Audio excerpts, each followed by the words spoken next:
रुखे गावामध्ये आमच्या प्राजक्त चव्हाण यांच्या माध्यमातून NCNC कार्ड वाटप नोंदणी या कार्यक्रमाच्या उद्घाटन प्रसंगी व्यासपीठावर उपस्थित असलेले आमचे मार्गदर्शक आणि शिवसेनेचे जिल्हा प्रमुख सन्माननीय दत्त सामंत साहेब राणे साहेब आपल्या ग्रामीण भागातील जी जनतेची नाळ आहे, जनतेचं जो वाहतुकीचं प्रमुख साधन आहे ती म्हणजे आपली सगळ्यांची लाडकी लालपरी एसटी.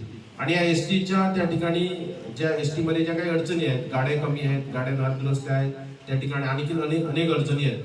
या सगळ्या अडचणी दूर करण्यासाठी, अडचणी त्या ठिकाणी मात करण्यासाठी अतोनात प्रयत्न करत आहेत. आपल्या आमदार साहेबांनी गेल्या 1.5 वर्षामध्ये आपल्या कुडाळ आणि मालवणमध्ये जवळजवळ नवीन 25 एसटी बसेस त्या ठिकाणी आपल्या नागरिकांसाठी उपलब्ध आहेत. त्याचा फायदा तुम्ही सगळ्यांनी करून घ्यावा आणि त्याच्या माध्यमातून या वेगवेगळ्या योजना आपल्या ग्रामीण भागामध्ये राबवण्यासाठी जे काही कॅम्प असतील, जे काही या ठिकाणी उपाययोजना असतील, त्या निश्चितच कीर्तिमर तेरसे आणि आपल्या सगळ्या मंडळींनी या ठिकाणी राबवाव्यात आणि आपल्या ग्रामीण भागातील जनतेला शासनाभिमुख, लोकाभिमुख उपक्रमांपर्यंत घेऊन जावं असं आपल्याला या निमित्ताने आवाहन करतो. आणि पुन्हा एकदा आपल्या सगळ्यांना या ठिकाणी तुमचं सगळ्यांचं अभिनंदन करतो. तुम्हाला सगळ्यांना शुभेच्छा देतो.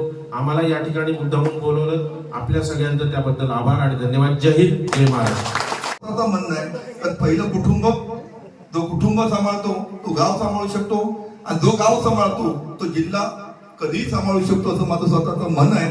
म्हणून पुन्हा एकदा सरपंच साहेब तुमचं आणि प्राजक्त चव्हाण तुमचा आभार व्यक्त करतो आणि सांगतो जय हिंद, जय महाराष्ट्र.